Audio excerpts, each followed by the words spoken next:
అందరికీ praise the lord. ఈరోజు మనము హెబ్రోన్ క్యాలెండర్ వాగ్దానము ద్వితీయోపదేశ కాండము 30 అధ్యాయము 20వ వచనము చదువుకుందాము. నీ పితరులైన అబ్రహాము, ఇస్సాకు, యాకోబులకు ఆయన ప్రమాణము చేసిన దేశంలో మీరు నివసించినట్లు యెహోవాయే నీ ప్రాణమునకు నీ దీర్ఘాయుస్సునకు మూలమై ఉన్నాడు. కాబట్టి నీవు నీ సంతానమును బ్రతుకుచు నీ ప్రాణమునకు మూలమైన నీ దేవుడైన యెహోవాను ప్రేమించి ఆయన వాక్యము విని ఆయనను హత్తుకొనున్నట్లు జీవమును కోరుకొనుడి. ప్రార్థన చేసుకుందాం. ప్రేమగల తండ్రి యేసయ్య, నీ కొందనాలు ఇచ్చిన లేఖన భాగాలు దీవించండి, ఆశీర్వదించండి, మాకు పంచిపెట్టండి ప్రభా. జీవాన్ని కోరుకుంటూ సహాయపడమని, నీ మాటలతో మమ్మల్ని తృప్తిపరిచి దినమంతట్లో సహాయపడమని యేసుక్రీస్తు నామములో అడిగి వేడుకొని పొందుకున్నాను పరమ తండ్రి, ఆమెన్.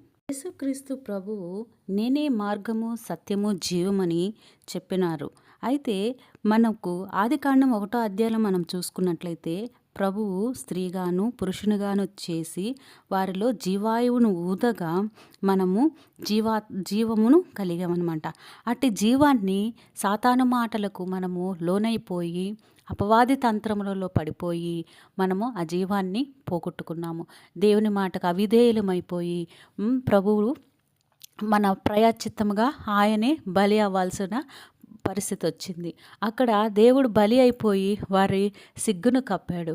ఇక్కడైతే మన జీవితంలో కూడా ఇప్పుడు మన కోసము బలి అయిపోయి తను మన సిగ్గును కప్పిన వాడిగా, రక్షణ వస్త్రంతో తృప్తిపరిచిన వాడిగా ఉన్నాడు. రక్తములో జీవమున్నది అంటే ప్రాణమున్నది. కాబట్టి రక్తము తినకూడదని ప్రభువే చెప్తున్నాడనమాట.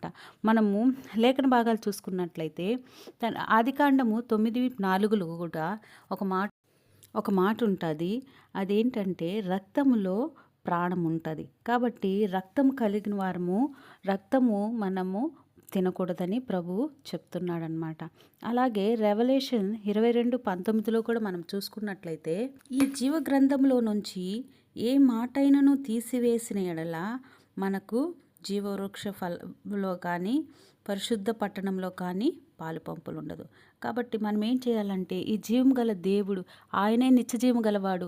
ఆయన మనల్ని నిత్యజీవానికి వారసులుగా చేయుటకు మనల్ని రక్షించుకున్నవాడు. ఆయన కొరకు మనము జీవించేవారిగా ఉండాలి. మనము శరీరేచ్ఛలు, జీవపు డంబాలతో నాశనం అయిపోతున్న మనల్ని ప్రభువు రక్షించుకున్నాడు. కాబట్టి వీటన్నిటిని బట్టి చూడుము, నేడు జీవమును, మేలును, మరణమును, కీడును నీ ఎదుట ఉంచి ఉన్నాను. కాబట్టి ఏది మేలైంది అనేది మీరే కోరుకోవాలా. దేవుడిచ్చిన మాట ఏది నిరర్ధకము కాదు, అది మీకు జీవమునకే.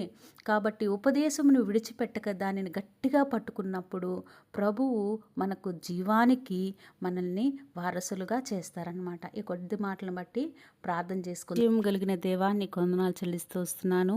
ప్రభువా, నీ జీవంలో నాయన మేము కూడా పాలివారం అవ్వుటకు మీరు మమ్మల్ని రక్షించుకున్నారు.